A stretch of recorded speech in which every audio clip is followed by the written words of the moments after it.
C'était le 9 avril dernier. Le président de Djibouti, Ismaïl Omar Guelleh, rempilé pour un 5e mandat avec plus de 97% des suffrages.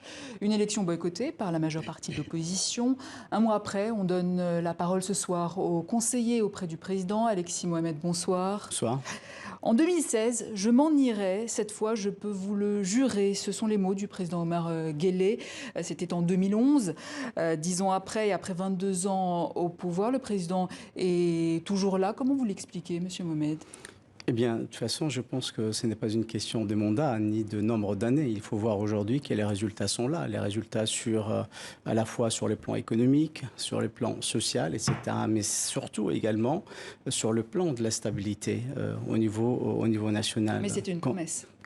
Oui, c'est une promesse. Et alors, c'est une promesse aujourd'hui. De toute façon, dès lors que la Constitution a été modifiée en 2010, en accord avec les différentes coalitions de l'opposition, le fait que le chef de l'État s'est présenté cette année, le 9 avril 2021, la Constitution lui octroie le plein droit de pouvoir se présenter. Donc, il y a eu une modification de la Constitution en 2010. En 2010, bien sûr. Elle a été modifiée en 2010. Et, donc pas de limitation de mandat, mais une restriction d'âge à 75 ans. Tout à fait. Aujourd'hui, il a 73 ans. 73 ans. Donc c'est son dernier mandat en théorie. En tout cas, la Constitution est respectée, sera respectée. Mais alors que peut faire le président en 5 ans qu'il n'a pas pu faire en 22 ans ? C'est vous qui dites qu'il n'a pas pu faire. Aujourd'hui, quand vous voyez, je parlais à l'instant de la stabilité, quand vous voyez aujourd'hui ce qui se passe dans la région, ou la sous-région, comme vous voulez, avec les conflits très aigus, et quand vous voyez à côté une petite république de Djibouti qui n'a que 40 ans et quelques d'indépendance, aujourd'hui est capable aussi de se mesurer au monde. Djibouti a beaucoup évolué. Il y a un développement économique qui est là, grâce également aux différents investissements en matière d'infrastructures portuaires. Et ce n'est pas rien. Aujourd'hui, vous dites ce qu'il n'a pas pu faire. Il a fait beaucoup de choses. Mais quand on voit les chiffres du chômage, par exemple... Laissez-moi aller jusqu'au bout. Oui, allez-y, je vous laisse. Aujourd'hui, le résultat est là, c'est-à-dire une croissance d'à peu près 10%, contrairement même à des pays extrêmement développés. On parle en plus en pleine crise sanitaire. Vous parlez de chômage. 60%, notamment chez les jeunes. Je ne sais pas là où vous avez eu le chiffre. La Banque mondiale.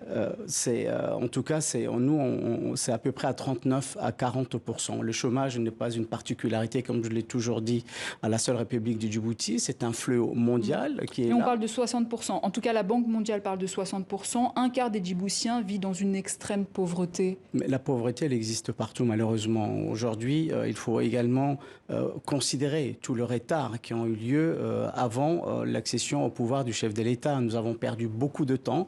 Aujourd'hui, ces retards ont été comblés et tout ce qui est en train de se construire aujourd'hui, dans tous les domaines d'ailleurs, c'est pour également sécuriser les futures générations.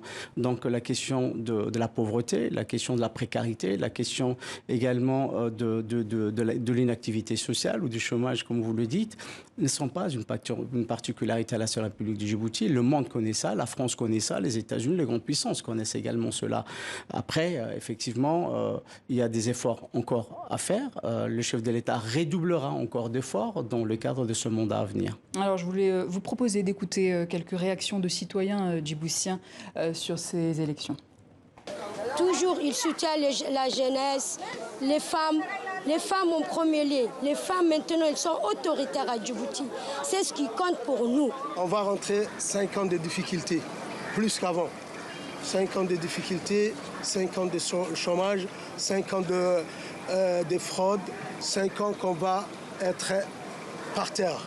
Le pays, il est comment dirais-je, il est sous la pression de ce roi. C'est pas un président, c'est un roi.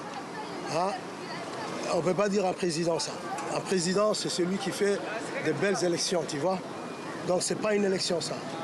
Bon, on a entendu que les avis sont partagés. On va peut-être s'attarder sur la réaction du chauffeur de taxi qui dénonce ces élections. Le seul candidat d'opposition, Zakaria Ismail Farah, a lui aussi déclaré que les résultats étaient loin de la réalité, comme beaucoup d'autres opposants en exil qui parlent de mascarade. Est-ce que vous les entendez, ces voix ? Écoutez, de toute façon, les divergences politiques sont des choses naturelles et légitimes. Néanmoins, ceux qui se prétendent, en tout cas de l'opposition, doivent également, quelque part, assumer les responsabilités et peut-être participer au débat politique à l'intérieur du pays. Ce qui aurait pu peut-être leur donner une certaine légitimité. On ne peut pas se prétendre à la fois de l'opposition et à la fois fuir ses responsabilités. Ça, c'est une chose. Après, vous me parlez de l'opposition en exil. Moi, je ne vois pas du tout qui a été forcé pour partir en exil. Alors, la chose est très simple. Il y a Saïd Hussein Roblé, par exemple, la chose est très simple. Qui a été blessé par balle, qui est en exil aujourd'hui. En fait, je vous laisse maître ou maîtresse de ces jugements-là, mais néanmoins, on ne peut pas, ou tout le monde ne peut pas se qualifier aujourd'hui ou se prétendre opposant. Vous savez, il est vraiment très facile de prétendre quoi que ce soit pour juste faciliter une fuite vers des pays étrangers. Mais n'y a-t-il pas un problème urgent de sécurité intérieure à régler aujourd'hui à Djibouti? Écoutez, citez-moi un seul ou une seule personne qui est aujourd'hui, par exemple, emprisonnée pour sa liberté d'expression ou pour ses opinions politiques. Aucun. Il n'en existe aucun. Déjà, c'est une chose.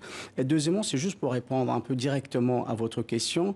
Aujourd'hui, vous savez, la République de Djibouti est un des seuls pays, un des rares pays, par exemple, même de la sous-région, qui, dans les réseaux sociaux, en fait, les gens peuvent s'exprimer du moins librement, où il n'y a aucune rétention en matière de liberté d'expression, etc., notamment à travers les réseaux sociaux. Mais selon Reporters sans frontières, en matière de liberté de presse... Médecins sans frontières, vous savez. Reporters sans frontières, Djibouti est classé 176e sur 180. Oui, mais il y a deux autres États également, dont je ne dirais pas le nom, qui se disent démocratiques et qui ont été également rappelés à l'ordre pour des entorses aux libertés. Donc le dialogue, pour vous, existe avec l'opposition? Bien évidemment. C'est même pas une question de dialogue, c'est qu'il n'existe aucune rétention et aucune pression quelconque pour que quiconque, un citoyen ou une citoyenne puisse exercer aujourd'hui librement ses droits d'opinion en République de Djibouti. Après, vous savez, c'est qualifier ou c'est prétendre d'un membre de l'opposant ou de l'opposant. Je pense qu'à vous, journalistes, vous devriez vraiment faire très attention sur cette question-là.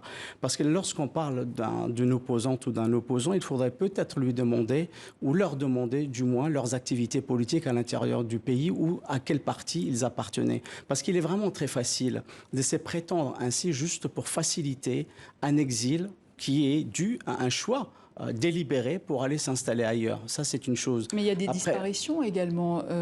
Certaines familles parlent et témoignent de disparitions. Lequel disparition? D'opposants. Donnez-moi un seul nom. Donnez-moi un seul nom. Vous n'en avez pas.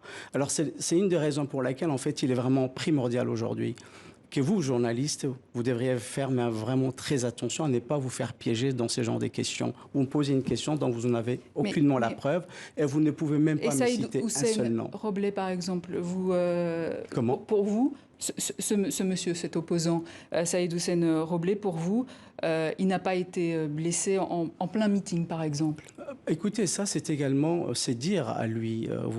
Vous exagérez quand vous parlez de balles. Je n'ai jamais vu quelqu'un à qui on a tiré une balle. Mais c'est son témoignage. Il y a des témoignages. Mais oui, vous avez parfaitement raison, c'est son témoignage. Il se multiplie, il n'y en a pas qu'un, en fait. Il y a des activistes aussi. Libre à lui d'exercer en fait ces genres d'allégations. Moi, je n'ai même rien à dire là-dessus. Et puis, très sincèrement, ceci n'est même pas un détail dans la sphère politique djiboutienne. Je pense que quiconque s'est disant responsable, en tout cas, ou souhaitant en tout cas s'engager dans le cadre d'une alternance quelconque en matière politique, ne peut être là dans son propre pays pour l'exercer. Aujourd'hui, personne n'est emprisonné pour ses opinions politiques. Aujourd'hui, personne n'est contraint à l'exil pour ses opinions politiques.